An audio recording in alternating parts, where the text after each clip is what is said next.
involved in the creation is the same Holy Spirit who has brought us into this new creation. நாம் கடந்த வாரத்தில் பார்த்தோம் இந்த புதிய சிருஷ்டிப்பிலே பரிசுத்த ஆவியானவரின் பங்கு என்ன என்பதை, அவர் இந்த புதிய சிருஷ்டிப்பை எப்படி உலகத்திற்கு கொண்டு வந்தார் என்பதை. The same Holy Spirit who brought creation out of nothing, அதே பரிசுத்த ஆவியானவர் ஒன்றுமில்லாமல் இருந்து அந்த சிருஷ்டிப்பை கொண்டு வந்தார். he has brought the dead people to life. அவர் மரித்த மனிதனை உயிரோடு எழுப்பினார். Hallelujah. Hallelujah. This new creation that we have இந்த புதிய சிருஷ்டிப்பு நாம் பெற்றுக்கொண்டிருப்பது is because of the Holy Spirit. அது பரிசுத்த ஆவியானவரின் மூலமாக மட்டுமே. Jesus Christ fulfilled all that God had planned for him in this world through the Holy Spirit. பரிசுத்த ஆவியானவரின் மூலமாக இயேசு கிறிஸ்து தேவத்துவத்தின் எல்லா காரியத்தையும் நிறைவேற்றினார். Like Jesus, now in this new creation, இயேசுவைப் போல இப்பொழுது நாம் இந்த புதிய சிருஷ்டிப்பிலே we need the power and the presence of the Holy Spirit to do everything that God has called us to do.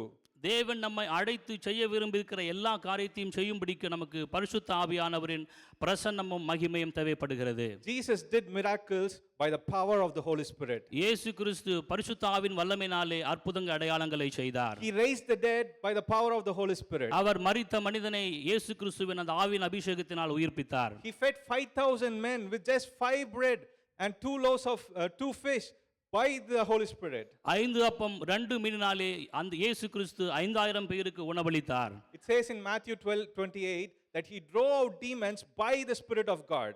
அங்கு மத்தேயு 12:28 சொல்லப்பட்டிருக்கிறது, இயேசு பரிசுத்த ஆவியின் வல்லமையினாலே பிசாசுகளை துரத்தினார் என்று. This new life that God has given us, அந்த புதிய வாழ்க்கையை தேவன் நமக்கு கொடுத்திருக்கிறார். this new life, this new creation that he has brought us into, தேவன் அந்த புதிய வாழ்க்கைக்கு நம்மை அழைத்திருக்கிறார். we cannot live this abundant life இந்த ஒரு நிறைவான வாழ்க்கையை அவர் பரிசுத்த ஆவி இல்லாமல் நாம் வாழ முடியாது. without the person and the presence of the Holy Spirit. பரிசுத்த ஆவியின் அந்த பிரசன்னம் இல்லாமல் இந்த நிறைவான வாழ்க்கையை நாம் வாழ முடியாது. We cannot have this new life without the anointing of the Holy Spirit. பரிசுத்த ஆவியின் அபிஷேகம் இல்லாமல் இந்த புதிய வாழ்க்கையை நம்மால் வாழ முடியாது. When we say the anointing of the Holy Spirit, பரிசுத்த ஆவியின் அபிஷேகத்தை குறித்து நாம் சொல்லும் பொழுது, the anointing is not just power. பரிசுத்த ஆவியின் அபிஷேகம் என்பது ஏதோ ஒரு வல்லமை அல்ல. The anointing is the tangible presence and the power of the Holy Spirit in and upon a believer's life. பரிசுத்த ஆவியானவரின் அபிஷேகம் என்பது அவருடைய பிரசன்னமும் வல்லமையும் நம்மேல் நமக்குள் முழுமையாக இயேசு கிறிஸ்துவின் மேல் இருந்ததை போன்று இருப்பதாகும். For us to fulfill all that God has called us to do, for us to take hold of all that for which Christ Jesus took hold of us, we need the anointing of the Holy Spirit. இயேசு கிறிஸ்து நம்மை அழைத்து நாம் செய்யும்படியாக உத்தரவிட்ட காரியத்தை நிறைவேற்றும்படிக்கு, அவர் கட்டளையிட்ட காரியத்தை நாம் நிறைவேற்றும்படிக்கு இந்த ஆவியின் அபிஷேகம் நமக்குள் வெளிப்படுகிறது அவசியமாக இருக்கிறது. We need the presence and the power of God in our lives. நம்முடைய வாழ்க்கையிலே தேவனுடைய பரிசுத்த ஆவியின் பிரசன்னமும் அவருடைய வல்லமையும் மிகவும் அவசியமாக இருக்கிறது. Here with me. எத்தனை பேர் இதை ஒத்துக்கொள்கிறீர்கள்? Hallelujah. Hallelujah. Let us be excited because the Holy Spirit is in this place. பரிசுத்த ஆவி நமக்குள் இருக்கிறார் என்பது எத்தனை பேருக்கு மகிழ்ச்சியாக இருக்கிறது? There are many of us here who have been anointed by the Holy Spirit already.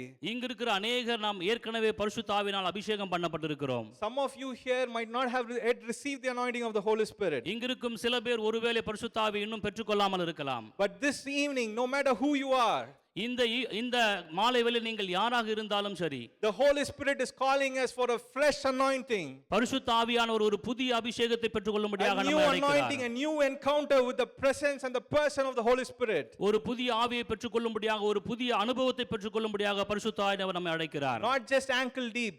ஒரு முழங்கால் அளவு, கணுக்கால் அளவு அல்ல. Not just knee deep. முழங்கால் அளவு அல்ல. Not just waist deep. இடுப்பளவு அல்ல.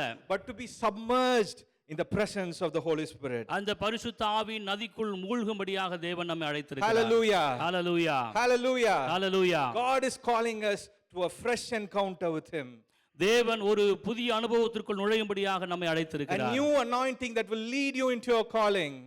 அவருடைய அழைப்பிற்கு நேராக உங்களை வழிநடத்தும்படியாக தேவன் நம்மை அழைக்கிறார். A new anointing that will break through all the obstacles in your life. எல்லா தடைகளையும் உடைக்கும்படியாக தேவன் அந்த ஒரு அழைப்பை நமக்கு கொடுத்திருக்கிறார். Like Paul said to Timothy, fan into flame the gift of God that has been given to you. Pavul தீமோத்தேயுவை பார்த்து சொல்லுகிறார், உனக்குள் இருக்கும் அந்த தேவ வரத்தை அனல் மூட்டி எழுப்பு என்கிற அதே காரியத்தை கர்த்தர் நமக்கு இன்றைக்கு Today சொல்லுகிறார். God is calling you to fan into flame the presence and the power of God that He has placed within each and every one of you. உங்களுக்குள் தேவன் ஏற்கனவே வைத்திருக்கிற அந்த ஆவியின் அபிஷேகத்தை, ஆவியின் வரத்தை, அந்த ஆவியின் வல்லமையை அனல் மூட்டி எழுப்பும்படியாக தேவன் அழைக்கிறார். Hallelujah. Hallelujah. Everything you need for your life is in the anointing. உங்களுடைய வாழ்க்கைக்கு தேவையான எல்லாம் அந்த அபிஷேகத்தில் இருக்கிறது. Everything that you need to fulfill your calling is in the anointing. உங்களுடைய அழைப்பை நிறைவேற்றும்படியான எல்லா காரியமும் உங்களுடைய அழைப்பில் இருக்கிறது. Your healing is in the anointing. உங்களுடைய சுகம் உங்களுடைய அபிஷேகத்தில் இருக்கிறது. Your breakthrough is in your anointing.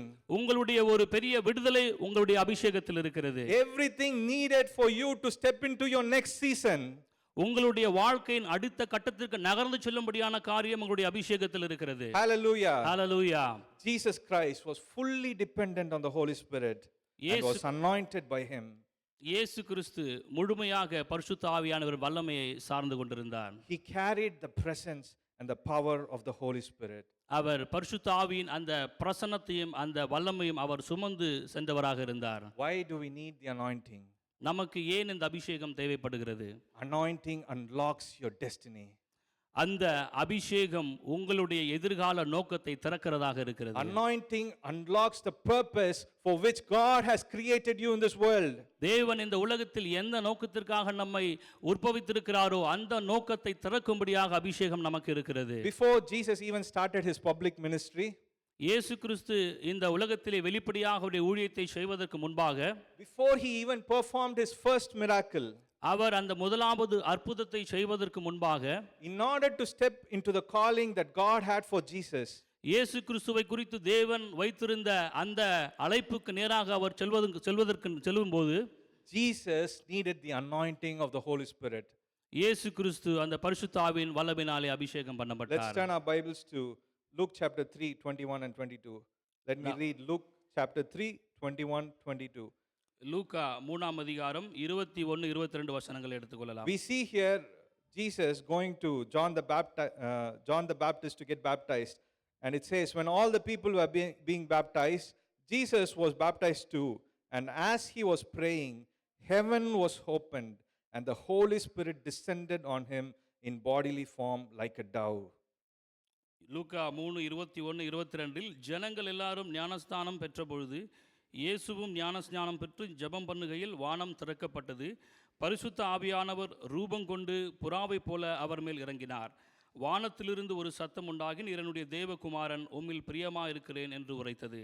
Before Jesus even started his ministry, இயேசு கிறிஸ்து தம்முடைய ஊழியத்தை ஆரம்பிப்பதற்கு முன்பாக he was baptized by the Holy Spirit. He was anointed by the presence of the Holy Spirit. அவர் பரிசுத்த ஆவியானவரால் ஞானஸ்நானம் பண்ணப்பட்டார். பரிசுத்த ஆவியானவரால் அபிஷேகம் And பண்ணப்பட்டார். in verse 14, in Luke 4 verse 14, we read that Jesus returned to Galilee in the power of the Spirit, and he started his ministry. அங்கு லூக்கா 4:14 நாம் பார்க்கிறோம், இயேசு கிறிஸ்து அந்த ஆவியானவருடைய பலத்தினாலே ஊழியம் செய்யும்படியாக கலிலேயாவுக்கு திரும்பினார் என்று. The Spirit of the Lord was upon Jesus. இயேசு கிறிஸ்து மேல் அந்த பரிசுத்த ஆவியின் அபிஷேகம் இருந்தது. Every miracle that he did, அவர் செய்த ஒவ்வொரு அதிசய அற்புதங்களிலும், every purpose that Jesus fulfilled on this earth, இந்த உலகத்திலே அவர் செய்த எல்லா காரியத்தின் நோக்கத்திலும் it was through the Holy Spirit. அவர் செய்தது பரிசுத்த ஆவியின் மூலமாகவே இந்த காரியத்தை செய்தார். It unlocked the next phase of Jesus' life after the 30 years. அந்த 30 வருஷத்திற்கு பிறகு அவருடைய வாழ்க்கையில் செய்ய வேண்டிய காரியத்தை தேவன் அவருக்கு வெளிப்படுத்தினார். Let's all turn our Bibles to John chapter 16 verse 13. யோவான் 16ஆம் அதிகாரம் 13ஆம் வசனத்திற்கு நேராக நாம் திருப்பிக் கொள்ளலாம். But when he, the Spirit of truth, comes, he will guide you into all truth. He will not speak on his own. He will speak only what he hears, and he will tell you what is yet to come.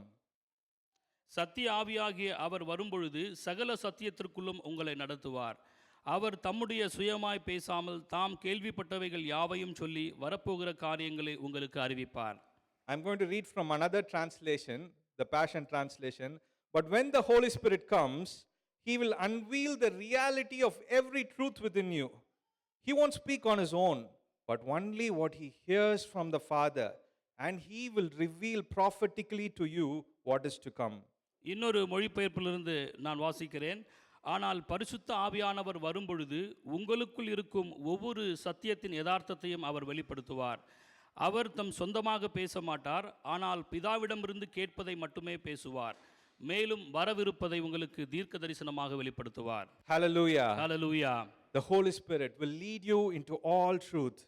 அந்த பரிசுத்த ஆவியானவர் எல்லா சத்தியத்திற்கும் நேராக உங்களை நடத்துவார். He will tell you what he hears from the Father. பிதாவினிடத்தில் கேட்கிற காரியத்தை மாத்திரம் அவர் உங்களுக்கு சொல்லுவார். And he will tell you what is yet to come in your life.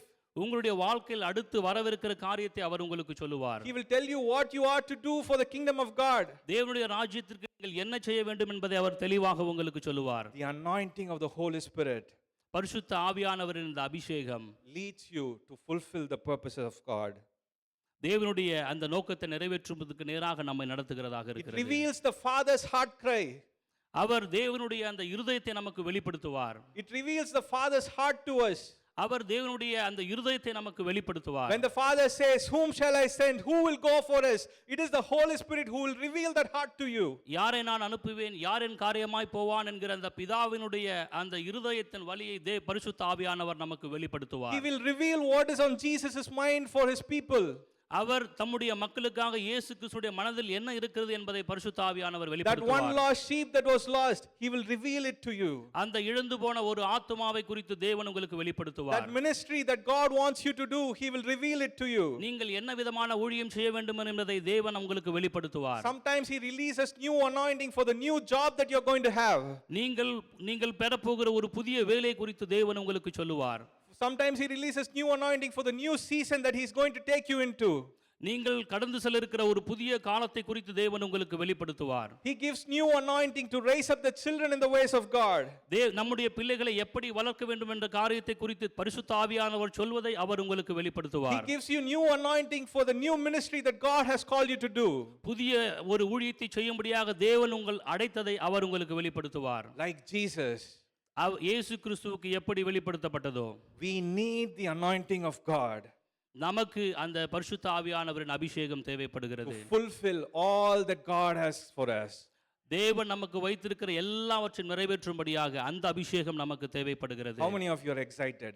நீங்கள் எத்தனை பேர் உணர்ச்சி வசப்படுகிறீர்கள்? Hallelujah. Hallelujah. God has a plan for each and every purpose for a person in this room. இந்த அறையில் இருக்கிற ஒவ்வொரு மனுஷிக்கும் தேவன் ஒரு திட்டத்தை வைத்திருக்கிறார். You might be thinking, I'm just an ordinary man. நான் ஒரு சாதாரண மனிதன் என்று நீங்கள் ஒருவேளை நினைத்துக் கொண்டிருக்கலாம். I have come here to Abu Dhabi to earn some money, to go back home, build a new house, settle my family. நான் இங்கு அபுதாபிக்கு வந்து ஒரு வேலையில் சேர்ந்து பணத்தை சம்பாதித்து சொந்த ஊருக்கு திரும்பி ஒரு வீடை கட்ட வேண்டும், நான் குடும்பத்தில் நான் எல்லா தேவைகளையும் பூர்த்தி செய்ய வேண்டும் என்று ஒருவேளை நீங்கள் நினைக்கலாம். But God has a plan for his kingdom. ஆனால் தேவன் உங்களை குறித்து அவருடைய பரிசுத்த ஆவியானவருடைய அந்த ராஜ்யத்தை குறித்து ஒரு நோக்கம் உங்களுக்காக இருக்கிறது. Hallelujah. Hallelujah. Each and every person in this room, turn to your neighbor, look at them. God has a plan for you. Tell them God has a plan for you. இந்த அறையில் இருக்கும் ஒவ்வொருவரும் உங்களுக்கு பக்கத்தில் இருக்கிறவரை பார்த்து சொல்லுங்கள், தேவன் உங்களை குறித்து ஒரு திட்டம் வைத்திருக்கிறார் என்று. God has a plan and a purpose for you. தேவன் உங்களை குறித்து ஒரு திட்டத்தையும் நோக்கத்தையும் வைத்திருக்கிறார். There was an ordinary man in the Old Testament. His name was Bezalel. பழைய ஏற்பாட்டிலே ஒரு சாதாரணமான மனுஷன் இருந்தான், அவன் பெயர் Bezalel. We can read about him in Exodus chapter 31 verses 1 to 7. அந்த பெசலெயேலை குறித்து நாம் பழைய ஏற்பாட்டிலே யாத்ராகமம் 31 அதிகாரம் 1 7 வாசிக்கலாம். Bezalel was an ordinary man from the tribe of Judah. யூதா கோத்திரத்திலிருந்து வந்த ஒரு சாதாரண மனுஷனாக இருந்தான் அந்த Bezalel. We do not know what his occupation was. He might have been a laborer or a woodworker or a simple farmer. அவன் அப்பொழுது என்ன வேலை செய்து கொண்டிருந்தான் என்று தெளிவாக சொல்லப்படவில்லை. ஒருவேளை அவன் ஆடு மேய்க்கிறவனாக இருக்கலாம் அல்லது ஒரு கார்பெண்டராக இருந்திருக்கலாம். But we read in Exodus chapter 31. ஆனால் நாம் அந்த யாத்ராகமம் 31 அதிகாரத்தில் பார்க்கிறோம். The Lord spoke to Moses and he says, "See, I have chosen Bezalel, son of Uri, and I have filled him with the Spirit of God, with wisdom, with understanding, with knowledge, and with all kinds of skills, to make artistic designs, and to work in gold and silver, to cut and set stones, so that he will be able to make the tent of meeting, the ark of the covenant." கர்த்தர் மோசேயை நோக்கி, நான் யூதாவின் கோத்திரத்தில் ஊருடைய மகனான ஊரியின் குமாரன் பெசலெயேலை பெயர் சொல்லி அழைத்து வினோதமான வேலைகளை அவன் யோசித்து செய்கிறதற்கும் பொன்னிலும் வெள்ளியிலும் வெண்கலத்திலும் வேலை செய்கிறதற்கும் இரத்தினங்களை முத்திரை வெட்டாக வெட்டி பதிக்கிறதற்கும் மரத்தில் சித்திர வேலைகளை செய்கிறதற்கும் மற்றும் சகலவித வேலைகளையும் யூகித்து செய்கிறதற்கு வேண்டிய ஞானமும் புத்தியும் அறிவும் அவனுக்கு உண்டாக அவனை தேவ ஆவியினால் நிரப்பினேன். மேலும் தான் கோத்திரத்தில் உள்ள அகிமாசின் குமாரனாகிய அகோலியாபையும் அவனுடைய துணையாக கூட்டினதுமன்றி ஞான இருதயமுள்ள யாவருடைய இருதயத்திலும் ஞானத்தை அருளினேன். நான் உனக்கு கட்டளையிட்ட யாவையும் அவைகள் செய்வார்கள். ஆசரிப்பு கூடாரத்தையும் சாட்சி பெட்டியையும் அதன் மேலுள்ள கிருபாசனத்தையும் கூடாரத்திலுள்ள சகலம் பனிமுட்டுகளையும். God chose him and anointed him with the Spirit of God so that an ordinary man can make the Ark of Covenant the resting place of the Holy Spirit during those times. அந்த சாதாரண மனிதனை தேவன் தெரிந்தெடுத்து அவனை அபிஷேகம் பண்ணி அவனுக்கு ஞான இருதயத்தை தந்து இந்த உலகத்தில் தேவன் வாசம் பண்ணும்படியாக அந்த ஆலயத்தையும் அந்த ஆசரிப்பு கூடாரத்தையும் உடன்படிக்கை பற்றியும் செய்யும்படியான ஞானத்தை கொடுத்தார். An ordinary man, but when the Spirit of God came upon him, ஒரு சாதாரண மனிதன் மேல் ஆவியானவருடைய அபிஷேகம் வந்த பொழுது he was able to make beautiful designs. அவனுக்கு அங்கு ஒரு விசித்திரமான வேலை செய்யக்கூடிய ஞானத்தை தேவன் கொடுத்தார். He was able to make the Ark of the Covenant the resting place, the presence that carried the presence of the Holy Spirit during those times. அவன் அந்த உடன்படிக்கை பெட்டியை செய்யும்படியாக ஞானத்தை பெற்றுக்கொண்டான். அந்த உடன்படிக்கை பெட்டி ஆசரிப்பு கூடாரத்திலே தேவனுடைய மகிமை வாசமாயிருந்தது. We might be ordinary. நாம் ஒரு சாதாரண மனிதனாக இருக்கலாம். We might not have any skills. நமக்கு ஒரு திறமை இல்லாமல் இருக்கலாம். But we need the anointing of the Holy Spirit. ஆனால் நமக்கு பரிசுத்த ஆவியானவரின் வல்லமை தேவைப்படுகிறது. So that he will unlock everything that is hidden within us. நமக்குள் இருக்கிற எல்லா காரியத்தையும் வெளிப்படுத்தும்படியாக அந்த பரிசுத்த ஆவியின் வல்லமை தேவைப்படுகிறது. Hallelujah. Hallelujah. For you to excel in your workplace, you need the anointing of the Holy Spirit. உங்களுடைய வேலை ஸ்தலத்திலே நீங்கள் சிறந்து விளங்கும்படியாக தேவனுடைய அபிஷேகம் உங்களுக்கு தேவைப்படுகிறது. You might be thinking, all these new technologies are coming up. I don't know how I'm going to cope up. They are going to send me out of a job. But when the anointing of the Holy Spirit is on you, he will teach you all things.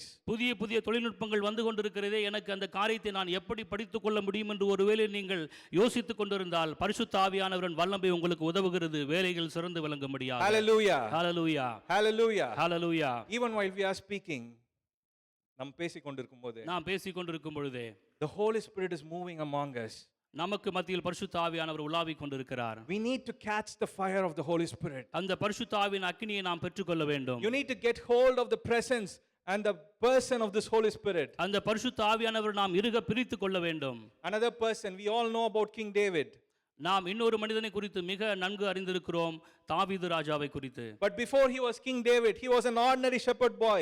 அவன் அந்த ராஜாவாக வாழ்வதற்கு முன்பாக ஒரு சாதாரண ஆடு மேய்க்கிற சிறுவனாக இருந்தான். He was neglected by his own family. அவனுடைய சொந்த குடும்பத்தாலே அவன் உதாசீனப்படுத்தப்பட்டவனாக இருந்தான். Because when prophet Samuel came to Bethlehem, அந்த சாமுவேல் தீர்க்கதரிசி பெத்லகேமுக்கு வந்த பொழுது, we read all about this in 1 Samuel chapter 16. 1 Samuel 16ஆம் அதிகாரத்தில் இந்த கதைகளை நாம் படிக்கிறோம். When prophet Samuel came to Bethlehem, அங்கு தீர்க்கதரிசியாக சாமுவேல் பெத்லகேம் நகரத்திற்கு வந்த பொழுது, the entire town came to see prophet Samuel. சாமுவேலை பார்க்கும்படியாக அந்த முழு பட்டணமும் அங்கே வந்தது.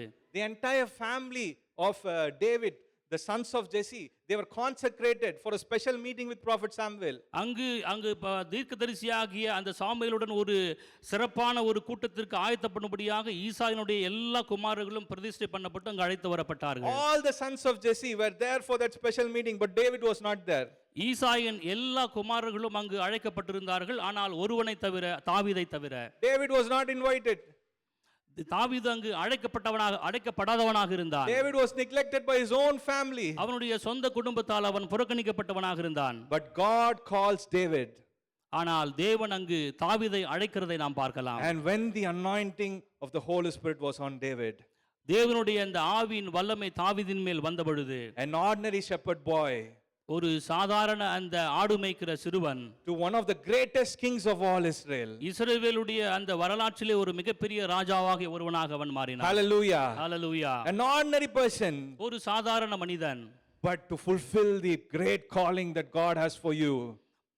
தேவன் உங்களை குறித்திருக்கிற அந்த ஒரு பெரிய திட்டத்தை நிறைவேற்றும்படியாக You need the person and the presence of the Holy Spirit. உங்களுக்கு ஆவியானவருடைய அந்த அபிஷேகமும் அவருடைய வல்லமையும் தேவைப்படுகிறது. You might be unqualified. You might be neglected by everyone. நீங்கள் ஒருவேளை தகுதி இல்லாமல் இருக்கலாம், எல்லாவராலும் புறக்கணிக்கப்பட்டவர்களாக இருக்கலாம். But God says He will prepare a table in the presence of your enemies. ஆனால் தேவன் சொல்லுகிறார், உங்களுடைய சத்துருக்களுக்கு முன்பாக நான் ஒரு பந்தியை He will ஆயத்தப்படுத்துவேன் anoint your என்று. head with oil. உங்களுடைய தலையை எண்ணெயால் If அபிஷேகம் you're பண்ணுவேன் excited, என்று. shout and give offering to our Holy Spirit. Hallelujah. Hallelujah hallelujah. He will anoint your head with oil. உங்களுடைய தலையை அவர் எண்ணெயால் அபிஷேகம் பண்ணுவார். When everyone wanted you to fail, எல்லாரும் நீங்கள் தோற்று போகும்படி விரும்புகிற பொழுது He will make you succeed.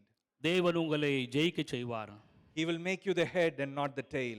அவர் உங்களை வாளாக்காமல் தலையாக்குவார். Hallelujah. ஹalleluya. Another person like us, Peter. இன்னொரு மனிதனை நாம் பார்க்கலாம், நம்மை போன்ற ஒரு சாதாரண மனிதன் He பேதுரு. denied Jesus 3 times before Jesus even went to the cross. இயேசு கிறிஸ்து சிலுவைக்கு போவதற்கு முன்பாக 3 தரம் அவன் இயேசுவை மறுதலித்தவனாக இருந்தான். Immediately after Jesus was crucified, he said, I'm going back to my old job. I'm going to quit ministry. I'm going back fishing. இயேசு கிறிஸ்து சிலுவையில் அறையப்பட்ட பின்பு அவன் தன்னுடைய இயேசு அழைத்த ஊழியத்தை விட்டுவிட்டு தன்னுடைய சொந்த வேலையாகிய அந்த மீன்பிடிக்கு வேலைக்கு அவன் திரும்புகிறவனாக இருந்தான். A man with very little faith like us. ஒரு சிறிய மனிதன், ஒரு சிறிய அற்ப விசுவாசத்தை கொண்ட ஒரு மனிதனாக இருந்தான். A man who betrayed Jesus. இயேசு கிறிஸ்துவை காட்டிக் கொடுத்தவனாக இருந்தான். A man who gave up on ministry. அவன் தனக்கு கொடுக்கப்பட்ட அந்த ஊழியத்தை விட்டு விடுகிறவனாக இருந்தான். But Acts chapter 2, when the anointing of the Holy Spirit fell on Peter, அங்கு நாம் அப்போஸ்தலர் 2ஆம் அதிகாரத்தில் பார்க்கிறோம், தேவனுடைய ஆவியின் வல்லமை அவன் மீது வந்த பொழுது he stands up before 3,000 people. அவன் 3000 மனுஷர்களுக்கு முன்பாக தைரியமாக எழுந்து நின்றவனாக And இருந்தான். he's preaching about Jesus to them. இயேசு கிறிஸ்துவை அங்கு அந்த 3000 பேருக்கு தைரியமாக அவன் A பிரசங்கித்தான். man who betrayed Jesus 3 times, இயேசு கிறிஸ்துவை 3 தரம் அவன் மறுதலித்த மனிதன், but now he's standing before 3,000 people and sharing the gospel. இப்பொழுது அவன் அந்த 3000 மக்களுக்கு முன்பாக நின்று இயேசு கிறிஸ்துவின் நற்செய்தியை அங்கு பிரசங்கிக்கிறவனாக இருக்கிறான். Hallelujah. Hallelujah. Like Peter, we might not have the strength. பேதுருவை போன்று ஒருவேளை நமக்கு அந்த ஒரு வலிமை இல்லாமல் இருக்கலாம். We might be very weak. We might not have the courage to share the gospel. நாம் அந்த சுவிசேஷத்தை சொல்லும்படியாக தைரியம் நமக்கு ஒருவேளை இல்லாமல் இருக்கலாம். We might not have a vision or a calling in our life. நம்முடைய வாழ்க்கையிலே நமக்கு ஒரு தரிசனமும் நோக்கமும் இல்லாமல் இருக்கலாம். But the Holy Spirit will help you to step into all the plans that He has for you. தேவன் உங்களுக்கு வைத்திருக்கிற அந்த எல்லா திட்டத்திற்கு உள்ளாக போகும்படியாக பரிசுத்த ஆவியானவர் உங்களை The வழிநடத்துவார். anointing will unlock your destiny. அந்த தேவனுடைய அபிஷேகம் உங்கள் எதிர்கால திட்டத்தை உங்களுக்கு திறக்கிறதாக இருக்கிறது. The anointing will take you to where God wants you to be. நீங்கள் எங்கு இருக்க வேண்டும் என்று தேவன் விரும்புகிறாரோ அபிஷேகம் உங்களை அந்த இடத்திற்கு அழைத்து செல்லும். The anointing will take you to the job that you need to have, and to hold that job you need the anointing of the Holy Spirit. அந்த வேலையில் இருக்கும்படியாக, அந்த வேலையை பெற்றுக்கொள்ளும்படியாக இருக்கிற அபிஷேகத்தை தேவன் உங்களுக்கு கொடுப்பார். A true incident. I'm going to share a true incident with you. ஒரு உண்மையான ஒரு நிகழ்ச்சியை நான் உங்களுக்கு பகிர்ந்து கொள்ள விரும்புகிறேன். Heidi Baker.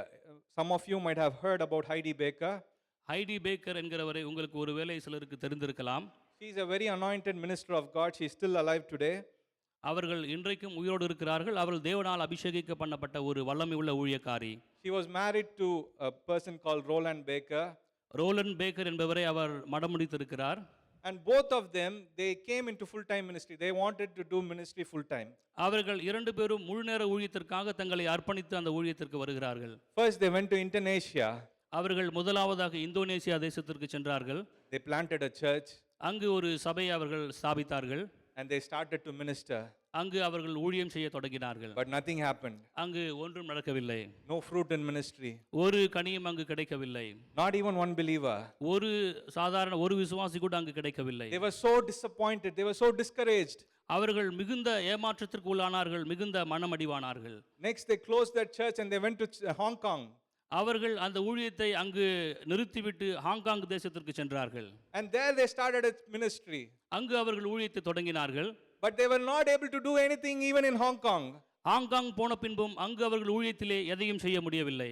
They gave up on ministry. They wanted to just go back, and they finally thought, okay, we'll go to Africa, a place in Africa called Mozambique. அவர்கள் அந்த ஹாங்காங்கிலும் ஊழியத்தை விட்டுவிட்டு வேறொரு தேசத்திற்கு போகும்படியாக நினைத்தார்கள். ஆப்பிரிக்க தேசத்தில் உள்ள மொசாம்பிக் என்ற நாட்டுக்கு போக நினைத்தார்கள். Even in Mozambique, nothing happened. அந்த மொசாம்பிக் தேசத்திலும் ஒன்றும் நடக்கவில்லை. The Mozambique is a place where 90% of the people are from another religion. அந்த ஆப்பிரிக்க தேசமாகிய மொசாம்பிக்கிலே 90% மக்கள் மாற்று மதத்தைச் சேர்ந்தவர்களாக இருந்தார்கள். There was not even one church in that place. அந்த மொசாம்பிக் தேசத்திலே ஒரு சபை கூட அங்கு இல்லாமல் இருந்தது. But Heidi Baker and her husband, they were not able to do anything there. அந்த ஹெய்டி பேக்கரும் அவருடைய கணவரும் அங்கு ஒரு காரியத்தையும் செய்ய முடியாமல் இருந்தது. They wanted to leave. They wanted to go back and quit ministry. அவர்கள் ஊழியத்தை விட்டுவிட்டு மறுபடியும் திரும்பி போக நினைத்தார்கள். Heidi Baker was saying that I don't want to do anything with ministry. I'll work in a supermarket in the United States. I don't want to do anything with ministry. ஊழியத்திலே ஒரு பலனும் கிடைக்காதபடியால் அந்த ஹெய்டி பேக்கர் மிகவும் விரக்தி அடைந்து நான் ஊழியத்தை தவிர மற்ற எந்த வேலையும் செய்ய ஆயத்தமாக இருக்கிறேன், ஒரு சூப்பர் மார்க்கெட்டுக்கு போய் கூட நான் வேலை செய்ய ஆயத்தமாக இருக்கிறேன் என்று விரக்தியில் இருந்தார். This person, she holds a doctorate in theology, but she says, I don't want to do anything with ministry. I just want to go back to the United States. I don't want anything to do with ministry. So disappointed. அந்த சகோதரி இறையிலே ஒரு doctor பட்டத்தை வைத்திருக்கிற ஒரு சகோதரியாக இருந்தார்கள். அவர்கள் சொல்லுகிறார்கள், எனக்கு ஊழியத்தில் ஒன்றும் செய்ய முடியவில்லை, நான் மறுபடியும் அமெரிக்க தேசத்திற்கு திரும்பி போக வேண்டும் என்று. And at the same time, there was a revival that was happening in Toronto, Canada. அங்கு கனடா தேசத்திலே அதே சமயத்தில் ஒரு சபையிலே அங்கு ஒரு எழுப்புதல் நடக்கிறதாக இருந்தது. It is called the Toronto Blessing Revival. Toronto எழுப்புதல் சபையிலே அங்கு ஒரு எழுப்புதல் நடக்கிறதாக இருந்தது. And she and her husband, they decided, okay, before we quit ministry, let us go there one time and witness this revival. அவர்கள் அந்த ஊழியத்தை துறந்து மற்ற வேலைக்கு செல்வதற்கு முன்பாக அவர்கள் நினைத்தார்கள், நாம் கடைசியாக ஒரு முறை அந்த டொரண்டோவுடைய எழுப்புதல் சபைக்கு சென்று அங்கே என்ன நடக்கிறது என்று பார்க்கலாம் என்று அங்கு போவதற்கு முடிவு செய்தார்கள். So she and her husband came and they sat in that meeting. அவர்களும் அவருடைய கணவரும் சபைக்கு வந்து அந்த கூட்டத்திலே அமர்ந்தார்கள். The Spirit of God was so tangibly present in that meeting. அந்த கூட்டத்திலே பரிசுத்த ஆவியானவரின் பிரசன்னம் மிகவும் வல்லமையாக நிறைந்திருந்ததாக That she was immediately healed. அங்கு இருக்கிறவர்களை அவர்கள் உடனடியாக குணமாக்கியது. And she was seeing visions of the Holy Spirit. அவர்கள் அங்கு பரிசுத்த ஆவியானவருடைய அந்த தரிசனத்தை பார்க்க ஆரம்பித்தார்கள். She saw Jesus' eyes burning with love. அங்கு பற்றி எரிகிற அன்பின் ஒரு கண்களினாலே இயேசு கிறிஸ்து அங்கு தரிசனமாகிறவராக And she இருந்தார். started shouting, yes Lord, yes. அவர்கள் அங்கு கூச்சலிடத் தொடங்கினார்கள், ஆம் ஆண்டவரே, ஆம் ஆண்டவரே என்று. And she came running towards the altar. அங்கு பலிபீடத்தை நோக்கி அவர்கள் விரைந்து ஓடி வந்து, Randy Clark, who was preaching, he did not know anything that was happening. Randy Clark என்ற போதகர் அங்கு உபதேசித்துக் கொண்டிருந்தார். அவர்களை குறித்து ஒன்றும் தெரியாது. And he prophetically told her, Heidi Baker, do you want the nation of Mozambique? அந்த போதகர் அவர்களை பார்த்து சொன்னார், ஹெய்டி பேக்கராகி உங்களுக்கு அந்த மொசாம்பிக் தேசம் வேண்டுமா என்று. And when immediately she said yes, உடனடியாக அவர்கள் அங்கு சொன்னார், ஆம், எனக்கு அந்த தேசம் she வேண்டும் was என்று. struck by the presence of the Holy Spirit. பரிசுத்த ஆவியின் வல்லமையினாலே அங்கு அவர்கள் மிகவும் நிரப்பப்பட்டார்கள். She was paralyzed from the neck down. அவர்கள் தாழ விழும்படியான ஒரு அபிஷேகம் அவர்களுக்கு She கிடைத்தது. was slain on the altar. அவர்கள் அந்த பலிபீடத்திலே தரையில் விழுந்து கிடக்கிறவர்களாக இருந்தார்கள். Electricity and fire was passing through her. She was shivering in the presence of the Holy Spirit. மின்சாரம் போன்ற ஒரு வல்லமை அவர்களுக்குள்ளாக வந்து அந்த பலிபீடத்திலே அவர்கள் தாழ கிடக்கிறவர்களாக இருந்தார்கள். She couldn't move. அவர்களால் அசைய முடியவில்லை. She was seeing visions and purposes that God had for her life. அவர்களுடைய வாழ்க்கையிலே தேவன் அவர்களுக்கு வைத்த அந்த தரிசனத்தை அவர்கள் காண்கிறவர்களாக இருந்தார்கள். For 1 week she couldn't move. ஒரு வாரம் அவர்களால் அசையக்கூடாமல் இருந்தது. Her husband used to carry her from the altar to the hotel and then bring her back from the hotel back to the altar. அவர்கள் தங்கியிருக்கிற அந்த விடுதியிலிருந்து சபைக்கும் விடுதிக்குமாக அவர்களுடைய கணவர் அவரை ஒரு வாரம் இங்கும் அங்கும் கொண்டு செல்கிறாக இருந்தார். And then they went back to Mozambique. அதற்கு பிற்பாடு அவர்கள் அந்த மொசாம்பிக் தேசத்திற்கு கடந்து சென்றார்கள். The anointing of the Holy Spirit, they went back to Mozambique. அவர் பரிசுத்த ஆவியின் வல்லமையின் அபிஷேகத்தோடு அங்கு அவர்கள் மொசாம்பிக் தேசத்திற்கு கடந்து சென்றார்கள். But nothing happened. அங்கு அவர்கள் போய் ஊழியத்தை ஆரம்பித்த பின்பும் அங்கு ஒன்றும் நடக்கவில்லை. For a few years nothing happened. சில வருடங்களாக அவர்களுக்கு ஊழியத்திலே ஒரு பலனும் இல்லாமல் இருந்தது. But she knew the anointing that she received. ஆனால் அவர்களுக்கு நிச்சயமாக தெரியும் அவர்கள் பெற்றுக்கொண்ட அந்த அபிஷேகத்தை குறித்து. She knew the presence that she felt. அவர்கள் உணர்ந்த அந்த பரிசுத்த ஆவியின் வல்லமை குறித்து அவர்கள் மிகவும் அறிந்தவர்களாக இருந்தார்கள். She knew the calling that God had placed over her life. அவர்களுக்காக தேவன் வைத்த அந்த அழைப்பை அவர்கள் நிச்சயமாக அறிந்திருந்தார்கள். She was holding on to the anointing. அந்த அபிஷேகத்தை அவர்கள் இறுக பற்றிக் கொண்டிருக்கிறவர்களாக இருந்தார்கள். And one day a deaf man came to the church. ஒரு நாள் அந்த சபைக்கு ஒரு காது கேளாத மனிதன் வந்தான். And she just lifted her hands and prayed for him. அவர்கள் தம்முடைய கரத்தை உயர்த்தி அந்த காது கேளாத மனிதனுக்காக ஜெபித்தார். And immediately that deaf man got healed. உடனடியாக அந்த காது கேளாத மனிதன் அங்கு குணம் பெற்றவனாக News இருந்தான். about this spread throughout Mozambique. அந்த நாடு முழுவதும் அந்த நற்செய்தி பரவுகிறதாக இருந்தது. Today, she has more than 10,000 churches planted in Mozambique. From no church in Mozambique to around 10,000 churches. ஒரு சபையும் இல்லாதிருக்கிற அந்த காலகட்டத்திற்கு சென்ற பிறகு இப்பொழுது 10,000 சபைகள் உள்ள அந்த தேசமாக மொசாம்பிக் தேசம் Hallelujah. Hallelujah. Are you here with me? Hallelujah. An ordinary woman ஒரு சாதாரண மனுஷி who wanted to quit ministry like Peter. ஊழியத்தை விட்டுவிட்டு போய்விட வேண்டும் என்று பேதுருவை போல் நினைத்த ஒரு சாதாரண மனுஷி. She just wanted to go back and work in some supermarket. அவர்கள் திரும்பி ஊழியத்தை விட்டு திரும்பி போய் ஏதோ ஒரு வேலை சூப்பர் மார்க்கெட்டில் வேலை செய்வதற்காக நினைத்துக் கொண்டிருந்தார். But when the anointing of the Holy Spirit came upon her, பரிசுத்த ஆவியானவரின் வல்லமை அந்த மனுஷி மீது வந்த பொழுது it unlocked the purposes and plans that God had for her life. அவர்களை குறித்து தேவன் வைத்திருக்கிற திட்டத்தையும் நோக்கத்தையும் அது வெளிப்படுத்துகிறதாக It took இருந்தது. her to the next season of her life in Mozambique. அவர்களுடைய வாழ்க்கையிலே அடுத்த கட்டமாகிய அந்த மொசாம்பிக் தேசத்திற்கு அவர்களை பரிசுத்த ஆவியானவர் அழைத்து சென்றார். She needed the anointing of the Holy Spirit to do all that God had called her to do in Mozambique. தேவன் அவர்களை அழைத்து செய்ய சொல்லிய எல்லா காரியத்தையும் செய்யும்படியாக பரிசுத்த ஆவியானவர் அவர்களுக்கு தேவைப்பட்டதாக If இருந்தது. we do only by our strength, நம்முடைய பலத்தில் நாம் செய்யும் பொழுது we cannot achieve anything in this world. இந்த உலகத்திலே நம்மால் நம்முடைய பலத்தால் எதையும் செய்ய முடியாது. This new life you cannot live by yourself. இந்த புதிய வாழ்க்கையை நம்மால் நாம் வாழ முடியாது. This new life you cannot endure by your own strength. நம்முடைய சுய பலத்தால் இந்த புதிய வாழ்க்கையை நாம் வாழ முடியாது. You need the anointing of the Holy Spirit நமக்கு மிக நிச்சயமாக பரிசுத்த ஆவியானவரின் to வல்லமை lead வேண்டும். you to the calling that God has for each and every one of you. நாம் ஒவ்வொருவரை குறித்தும் தேவன் வைத்திருக்கிற அந்த திட்டத்தில் சார்ந்து கொள்ளும்படியாக பரிசுத்த ஆவியானவரின் வல்லமை நமக்கு தேவை. Like Heidi Baker, அந்த ஹெய்டி பேக்கர் சகோதரியை போன்று one encounter with the Holy Spirit. ஒரே ஒரு அந்த அனுபவம் நமக்கு வேண்டும். You need a fresh encounter with the Holy Spirit. ஒரு புதிய அனுபவம் பரிசுத்த ஆவியானவருடன் நமக்கு வேண்டும். How many of you want a fresh encounter with the Holy எத்தனை Spirit? பேர் உங்களுக்கு அந்த புதிய அனுபவம் Raise your தேவைப்படுகிறது? hands boldly towards heaven. தைரியமாக உங்கள் கரங்களை உயர்த்துங்கள். A fresh encounter with the Holy Spirit. ஒரு புதிய அனுபவம் பரிசுத்த ஆவியானவருக்குள்ளாக Getting to know the person and the presence of this Holy Spirit. அந்த பரிசுத்த ஆவியானவரை அறிந்து கொள்ளும்படியாக அவருடைய பிரசன்னத்தை நாம் உணர்ந்து கொள்ளும்படியாக. Let's turn our Bibles to 1 Corinthians chapter 2 verse 9. 1 கொரிந்தியர் 2ஆம் அதிகாரத்திற்கு நேராக திருப்பிக் கொள்ளலாம். It says, no eye has seen, no ear has heard, and no mind has imagined what God has prepared for those who love him.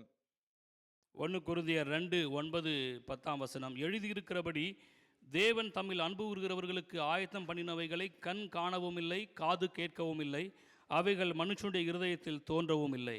No eye has seen, கண்கள் எதுவும் காணவில்லை, no ear has heard, காது கேட்கவில்லை, no mind has prepared the great things that God has for you. நமக்கு இருக்கிறதான அந்த தேவ திட்டத்தை மனுஷனுடைய இருதயத்தில் எதுவும் தோன்றவில்லை. We often quote this verse and stop with verse 9. நாம் அந்த 9ஆம் வசனத்தோடு நாம் நிறுத்திக் கொள்கிறோம். We often say God has great plans for me, but I don't know what those great plans are, but God has great plans for me. நாம் அடிக்கடி சொல்கிறோம் தேவன் என்னை குறித்து ஒரு பெரிய திட்டத்தை வைத்திருக்கிறார், ஆனால் அது என்ன திட்டம் என்பதை நமக்கு தெரியாது என்று அத்தோடு நாம் நிறுத்திக் கொள்கிறோம். In verse 10 it clearly says, 10ஆம் வசனத்திலே மிக தெளிவாக சொல்லப்பட்டிருக்கிறது. but it was to us that God revealed these things by his Spirit. நமக்கோ தேவன் அவைகளை தமது ஆவியினாலே வெளிப்படுத்தினார். What no eye has seen, no ear has heard, and no mind has conceived, the Holy Spirit reveals it to you. கண்கள் காணாத, காது கேட்காத, நம்முடைய இருதயத்திலே உணரப்படாத காரியங்களை பரிசுத்த ஆவியானவருடைய வல்லமை நமக்கு வெளிப்படுத்துகிறதாக இருக்கிறது. The Holy Spirit will reveal things about your children. உங்களுடைய பிள்ளைகளை குறித்து பரிசுத்த ஆவியானவர் உங்களுக்கு வெளிப்படுத்துவார். The Holy Spirit will reveal things about your workplace. உங்களுடைய பணிஸ்தலத்தை குறித்து தேவன் உங்களுக்கு வெளிப்படுத்துவார். The Holy Spirit will reveal things about how you need to do the ministry. நீங்கள் ஊழியத்தை எப்படி செய்ய வேண்டும் என்பதை பரிசுத்த ஆவியானவர் உங்களுக்கு வெளிப்படுத்துவார். God has great plans for each and every one of you here. இங்கு இருக்கிற ஒவ்வொருவருக்கும் தேவன் ஒரு பெரிய திட்டத்தை வைத்திருக்கிறார் ஊழியத்திலே. No mind has conceived of the great things that God has for you. தேவன் உங்களை குறித்து வைத்திருக்கிற அந்த காரியத்தை ஒரு இருதயமும் அறியக்கூடாமல்தான் இருக்கிறது. But it can only be revealed through the Holy Spirit. ஆனால் அது பரிசுத்த ஆவியானவர் மூலமாகவே நமக்கு வெளிப்படுத்தப்படுகிறதாக இருக்கிறது. Can only be unlocked by the anointing of the Holy Spirit. பரிசுத்த ஆவியின் அந்த அபிஷேகத்தின் மூலமாக நமக்கு அது வெளிப்படுத்தப்படுகிறதாக இருக்கிறது. Let's all stand to our feet. நாம் சிறிது நேரம் எழுந்து நிற்கலாம். We just went through one point of the sermon, but God wants to give a fresh encounter for us this evening. நாம் ஒரே ஒரு காரியத்தை மாத்திரம் இப்பொழுது தியானித்திருக்கிறோம். தேவன் நமக்கு ஒரு புதிய அனுபவத்தை தரும்படியாக நம் மத்தியில கடந்து வந்திருக்கிறார். He wants to unlock things that are closed in your life. உங்களுடைய வாழ்க்கையிலே மூடப்பட்ட கதவுகளை திறக்கும்படியாக தேவன் விரும்புகிறார். Every closed doors in your life, it can be only unlocked by the presence of the Holy Spirit. ஒவ்வொரு மூடப்பட்ட கதவுகளையும் திறப்பதற்கு பரிசுத்த ஆவியானவர் மாத்திரமாலே முடியும். Raise your hands towards heaven. உங்களுடைய கரங்களை பரலோகத்திற்கு நேராக ஏறெடுங்கள். Invite the presence of the Holy Spirit. பரிசுத்த ஆவியானவர் அந்த பிரசன்னத்தை நீங்கள் அழையுங்கள். Hallelujah.